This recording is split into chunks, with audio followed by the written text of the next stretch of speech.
Louis Quilico was one of the leading operatic baritones of the 20th century. His sudden passing on July 15, 2000 was a great loss to the musical world. Quilico performed at many of the world's great opera houses: Covent Garden, the Paris Opera, the Bolshoi, and the Vienna Staatsoper, to name only a few.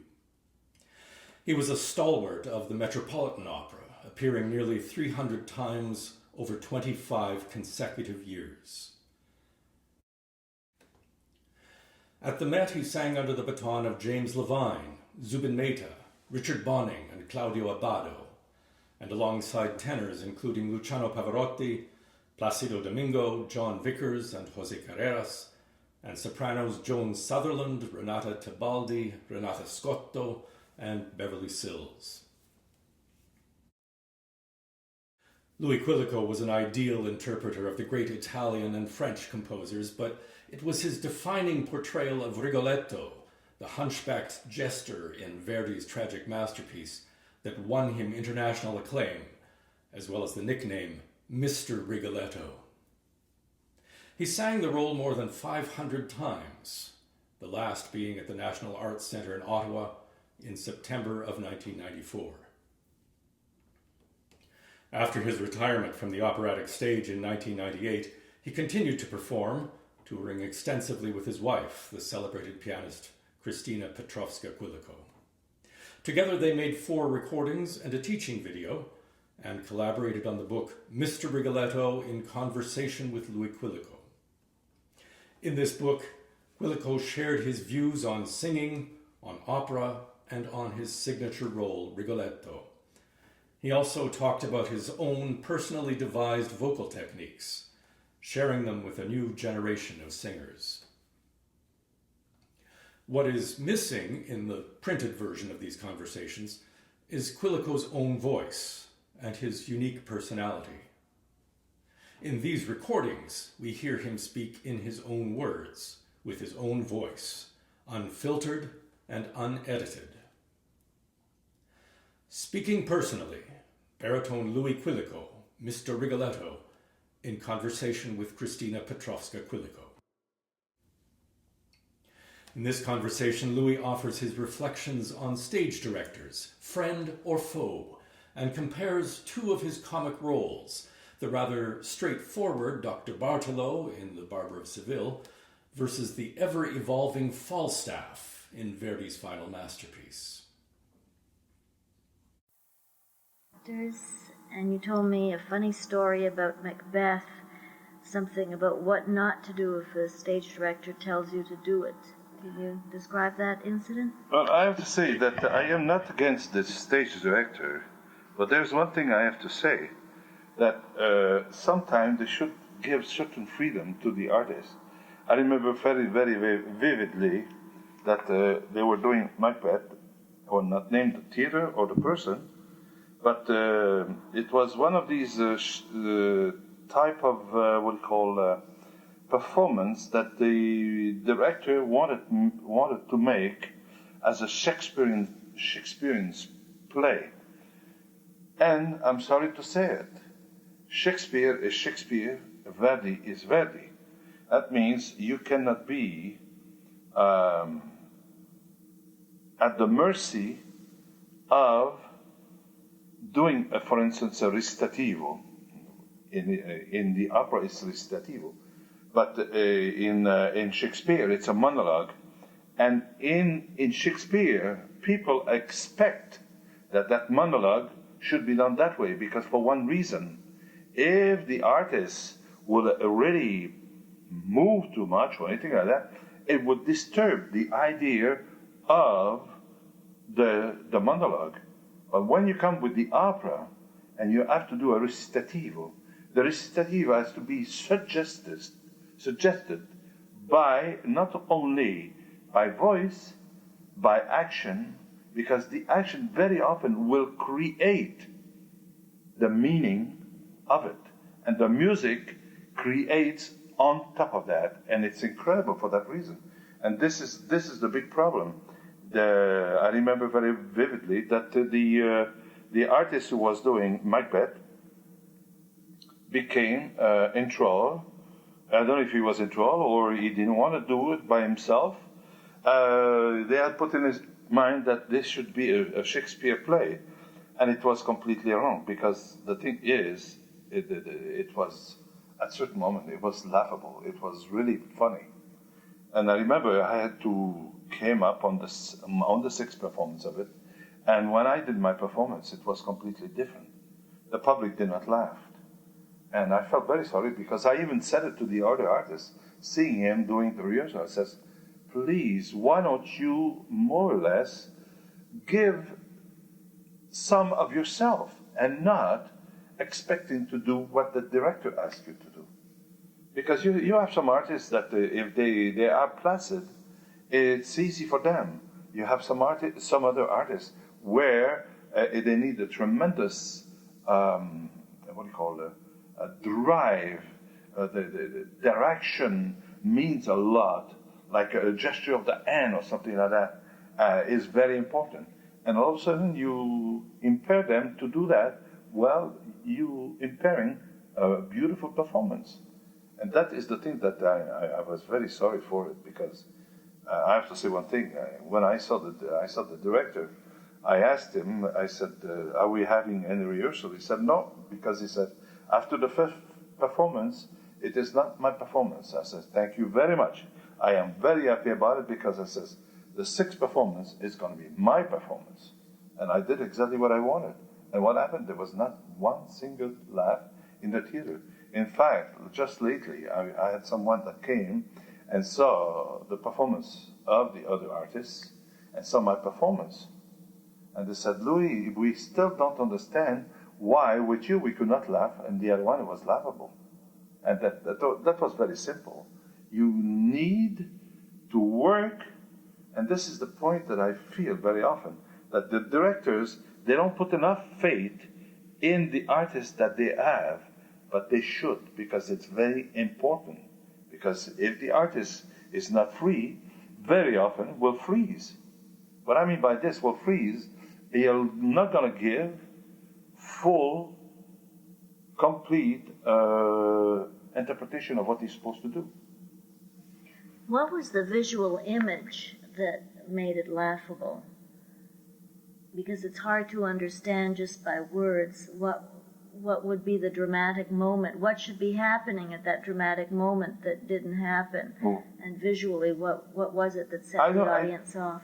I think what sent the audience at first was if the artist himself would have been strong enough from the very, very, very beginning, the very first word they said. And this is why I reproached the director. If he would have let that artist do, because I know this artist is very powerful in a certain way, but all of a sudden this artist was like impaired. And that was the reason, because you see what happened. The director had the brilliant idea that the ghost would go up and down on the stage. And the first thing we know, it was laughable. I was laughing myself, because I could not be contained by the interpretation that I had in front of me of a singer. But the thing is, what is happening? All of a sudden, somebody went, ooh! And I tell you one thing, that was funny. Then a little bit later, somebody screamed, Peter Pan, Peter Pan, because what was happening? Things were going across the stage. But the thing is, like I said, even if you got these things that will go across the stage, if you got somebody in the front there that will keep you in suspense, you will look at these things as a second thought, not as a first thought. And what is happening? This is the danger with stage directors sometimes. Not having, I don't know if it's not enough confidence with their artist, what it is. But the thing is, what happened, they think too much about themselves. They think they're God Almighty. And I'm sorry to say it, no, you shouldn't do that. Are there any other examples that you can give of your own experiences with stage directors? Well, for instance, I remember very well doing a Traviata once, and all of a sudden the director came to me and he said, Louis, in the opera, you know that you have to treat Violetta not as a plain person. You had already an affair with her. And I said, how could I have an affair with a woman I don't even know when I walked in? And this is the thing that very often, director will make a mistake. I remember, for instance, again for something different, I was doing Butterfly, and all of a sudden the director asked me to do something that was completely against my will because it was not possible. In the last act, there's a big recitativo between the tenor and the baritone, and all of a sudden the baritone takes in a certain way and start to explain to the tenor, and he tells to the tenor, you remember I told you, by doing what you're doing, you are playing with something that is very frail, and you are creating a tremendous problem for a gentle woman, and and the thing is, it's not gentle the way he says it. It's very, very, very powerful, forceful, and everything. The stage director comes to me and says, no, Louis, you cannot do that. You have to have pity for the tenor. I says, over my dead body, I'm going to have pity. Because the word doesn't mean that, And this is sometimes I feel sorry for that reason, that the stage directors sometimes they have funny idea. They should read a little bit more what is happening, what is the libretto, what is it said in the opera. Well, do you find that sometimes in their search for a new interpretation, they go beyond the limits of the libretto? Is it just to enhance the opera, or is it to create a new production that might be more exciting? I mean, do you discuss this with the stage director, or how close is the relationship between the opera stars and the stage directors? It's depend on the stage director. If you got a stage director that has a tremendous, how can I say, a flair for the theater, and this is the big problem. In general, they don't have a flair. What they come up and they make themselves an idea. That is the way it's got to be, and that's it. You cannot do that, because very often you might make a mistake, and this is the thing that is very dangerous. You look, for instance, you listen to the actor in Hollywood. Huh? All of a sudden they talk about a director, and they're going to say, this one was fabulous, this one was no good. Why do you think they say this one was no good? Because that one is no good because he doesn't want to have. It's very beautiful to think in certain way what you would like to bring across, but it doesn't make sense. And that is the thing that is very, very tragic very often. I remember that I did, for instance, I did Rigoletto, and I'm going to mention the man, Frank Corsaro. Well, with Frank, all of a sudden, somebody told me, Louis, wait till you work with Frank, you're going to have big fight and everything. I was ready to fight when I first met him. But the first thing he said to me, that's it. I couldn't do nothing. Because he said to me, Louis, listen to me very carefully. I would like you to, I'm going to give you some ideas. If you don't like them, let's discuss about it. And what else can you do? That's exactly what it is. Sometimes you think your own ideas are great, are wonderful and everything, but all of a sudden to have the idea of somebody else, it's a good thing. You accepted it. And this is the tremendous rapport I had with Frank for that reason. Because Frank was a man that if you did not feel what he wanted you to do, he was able to say to himself, hold it. Well, let's try. Now, what is it would you like to do? When I did the Rigoletto, he had this idea, I had my idea, but it was wonderful to think, for instance, it was the first time I came across with a stage director that would go not with the usual grain, even more than that. You know, it's a very simple thing. In the first scene of Rigoletto, it finished that everybody's scared. Everybody's scared, everybody's scared.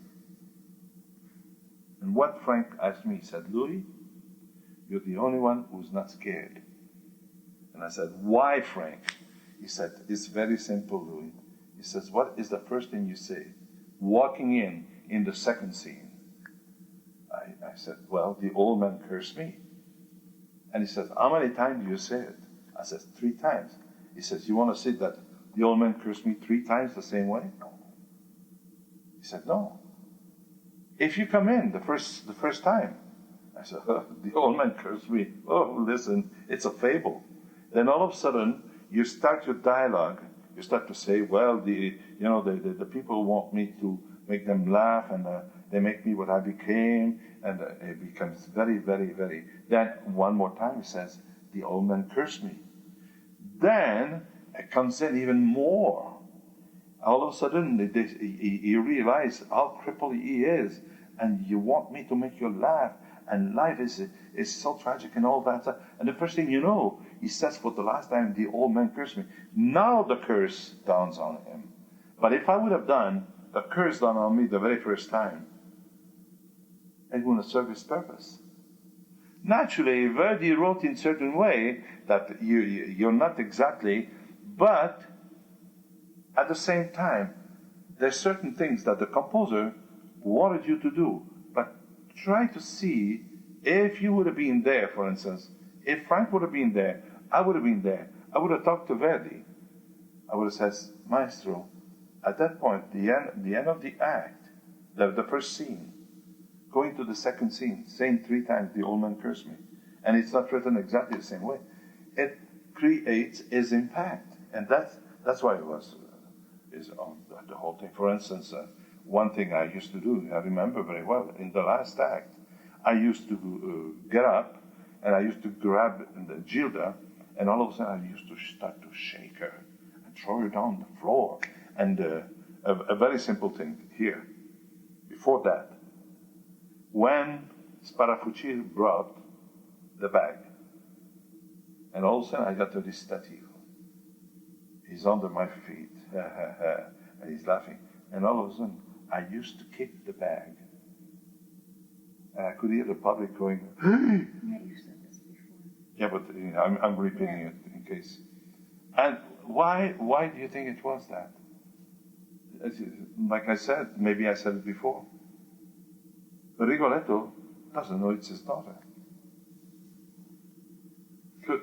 So a stage director, great stage directors, as in Hollywood, are there to get the best out of the actors rather than impose their ideas on the audience, because they need the actors the same as composers need the instrumentalists. You know, for me, what is the stage director? And I think this is where we get lost a little bit. I think the stage director is like the camera. He's the one that sees your action. He's the one that feels what you're going to do. And then, after you've done it, I don't say the contrary. When you got 4 or 5 different people, or you got the whole stage full of chorus and everything, well, you have to give direction and all that. I don't discriticize that. But the interpretation should be a little bit left to the interpreter. Because I'm sorry to say it. You know, they always say, you know, the press has taken an habit that for me is wrong. To state one thing, how great the stage director is, but what it makes the stage director is not the stage director as much as the artist to be able to bring out what is the stage director wanted. Yeah, and also you need to leave a little bit to spontaneous reactions among the singers or actors to give that extra spark and magic to the performance. A little bit of the unexpected, otherwise it becomes too stylized a production. Well, I have to say one thing. You know, you're going to buy, let's say, 5 different recordings of an overture. And let's say you got Bruno Walter, you got Karajan, you got this one and that one and that one, all different conductors. And all of a sudden, you're going to put them and you listen to them. Each one has his own fate. Each one has his own taste. But it comes at a point, you come to you say, but who's most valid? See, this is the point. The validity is not as much as what I can bring, but what can be brought. And this is the point where the stage director should have a little bit more, it should be considered more a director, excuse the expression, like a policeman. He's the one who tells us where to go and all that stuff. At the same time, his greatness is to be able to see what we can bring. That I'm with you 100%. But at the same time, don't fight everything that what an artist can give you. And this is the point that I feel, if you got somebody that knows very well, well, you know, the lately, when I did the Rigoletto, this young conductors, you know, I'm sorry to say it, all of a sudden wanted to, it's not because I don't want to be sure. If I'm wrong, good. But if I'm not wrong, why not accepting it? Don't think that you are the master. I'm sorry to say it. That's not the way to look at it. You mentioned the word validity in productions. You've been in so many productions for so many years. Do you find that they change as validity due to a certain style that's popular at a certain year? Or is there just a general production that is timeless? I mean, have you seen a change, say, in the Rigoletto productions from when did you start, the early 60s? Yes. To the latest one that you did, which was a few months ago. Is there a change in the style? Well, they're trying to change the style. They're trying to do, I don't know what they're really, sometimes, you know, you're listening and you're looking and you say to yourself, what is it they want? Because it makes no sense. If it would make sense, you would say to yourself, well, it makes sense. But sometimes you say to yourself, it makes no sense whatsoever. Like using certain things to try, I don't know. What is it you want to do, you know? You do certain things, it's different, you know? Like, for instance, the Bible we're doing right now, there's a lot of mimes and everything, you know? But the thing is, this is not a dramatic opera. It is comédie de l'art, it could be, you know, it can be very easy done that in that purpose, you know? But not when you do something like a Rigoletto or anything like that. Why trying to, I always say to myself, what the director wants is to distract from the actual composition or the opera himself, to distract, to try to give themselves a glorified movement. And for me, I'm sorry to say it, it doesn't work that way. Now, do you find comedy more difficult or easier than the dramatic roles? For example, Rigoletto versus Dr. Bartolo. You know something? There is something that you're talking about that I think it's one or the other. I don't think one or the other are more difficult to do than the other. Because the thing is, if you're really sincere in your approach of doing a certain opera, like doing the barber, or let's say you do Rigoletto, you don't have the same approach, because Rigoletto is one way to look at it, and the barber is one way to look at it. But at the same time, there is a direction that if you are intelligent and you understand, don't try to make a lot of it. Very often, less you're going to try to make out of it, better it is. What you have to create, it's what you feel inside, more than trying to do something coming from outside. You don't want to create one-dimensional characters, slapstick comedy routines. That's what you're meaning, that these comic figures still have an element of humanity that makes the audience feel sorry for them or identify with them. Well, the Is that point what you're saying? Well, the point is that, sometimes you don't need much to create an atmosphere. Just a vision of your face that you know because you saw it. And this is sometimes enough to create exactly what it's needed. I remember I did one single performance of Janis Kiki at the Met. And don't ask me why, because I still don't understand. I never understood. But the moment I walked on, and I didn't want to, but I walk on the stage, and I don't think I'm a comedian. I don't think I'm a comic. In the opposite. I even played Janis Kiki practically as a dramatic person. But there was something that, I don't know, it created a tremendous atmosphere. The first thing I know, from beginning till the end that I was on the stage, practically, people were laughing. Well, you did the same with Falstaff. You just walked on and everybody laughed. Well, why? That is the thing that is, I don't try to say, Falstaff, you would be awkward or anything. No. I think if you try to be more, how can I say? I think it's more psychologically than physically. And this is the point. In general, some artists tries to make too much physically and not enough mentally.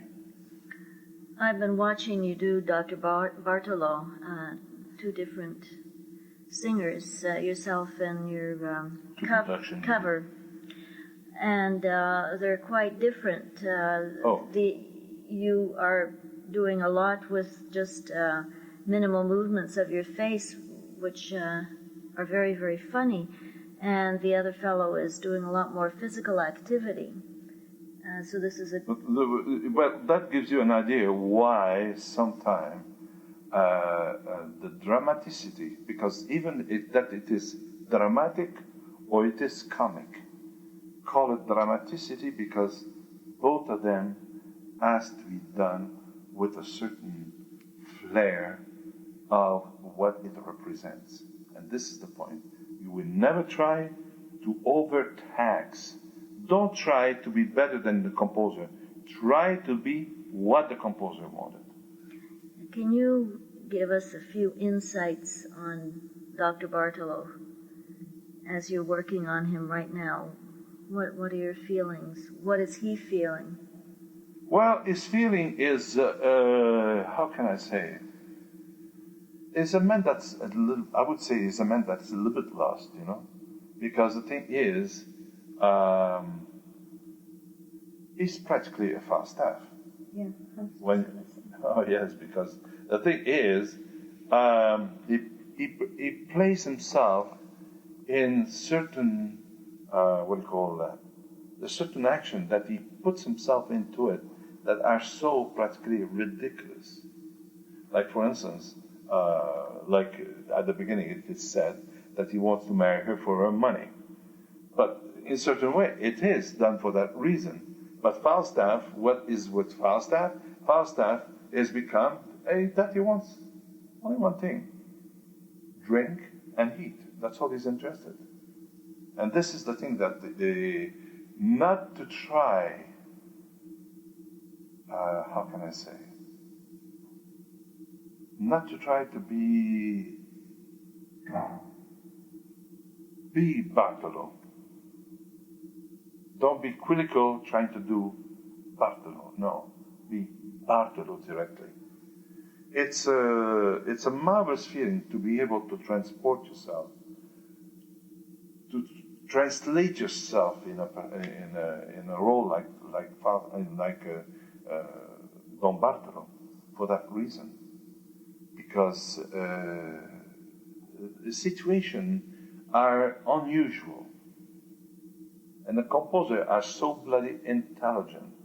Leave the composer being what he wanted to do, what he wanted to create, and you're part of that creation. And that is the thing that's always very difficult, to be able to translate yourself. This is why sometimes you had some great artists that could not succeed in their life, or they succeed in certain things, but in certain other things they couldn't, for that reason, because they cannot let go that they are themselves. And that is the thing that I feel for myself. It's wonderful to be able to go in something that is completely different than you.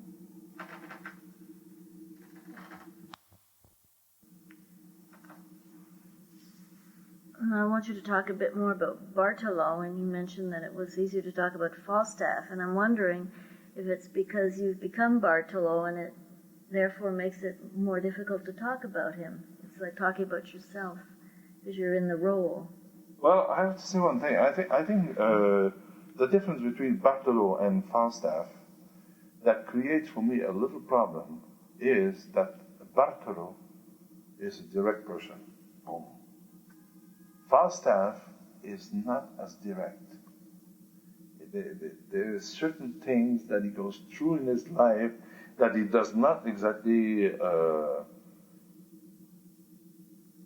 understand why he does it. He doesn't even think about it. But Bartolo is got one track mind: to marry this girl, to get her money, and she's gonna be his pupil, and that's about it. With Falstaff, there is more than that, and I think this is why, in certain way, to do Falstaff for me is more easy than to do Bartolo, because Bartolo, like I said, straightforward, and you develop, yes, but the thing is the situation. Somebody else created the situation. But in Falstaff, very often, it's Falstaff himself that creates that situation. And that is the thing that very often, this is where challenge become to do a certain opera. And this is why Bartolo, in certain way, is more a challenge in certain way for me than Falstaff, because it's a more direct approach. And that is the danger that I feel very difficult in certain one to surmount for that reason, because all of a sudden you are caught in a situation, but that situation creates another situation. It's wonderful. But when you with Bartolo, you create one situation and you go to another situation, but it's still the same. It's still the same in the same situation, So Bartolo, in effect, doesn't develop. I mean, with Falstaff, you see a development from the beginning of the opera to the end. There's a conclusion that is satisfying. That's right. And with Bartolo, there is basically no conclusion. It's a comedy, but he doesn't develop as a character. He remains the same from beginning to the end. Well, I would not go as far as to say that he doesn't develop as a character. He does develop as a character. But the character is much less complex than Falstaff. And this is, for me, this is the thing that I always felt. For other people, it might be different, I don't know. But if I talk from my own personal interpretation of certain role of things like that, I feel that Bartolo, the creation of the Bartolo is much more difficult for that reason. It's only one way. What about vocally? The vocal approach of Bartolo is more difficult for one reason. It lays a slight bit too low for my own pleasure, and no matter what I will do, the voice commands too much, and at certain moment, the voice create is weight. And that is the thing I always thought in my life, not to put any weight in the voice. And this is the thing that I feel a little bit. But I enjoy to do it. I mean, it's wonderful, you know. But I prefer to do a Falstaff, for instance. Or a Rigoletto. Oh yes, that was fun.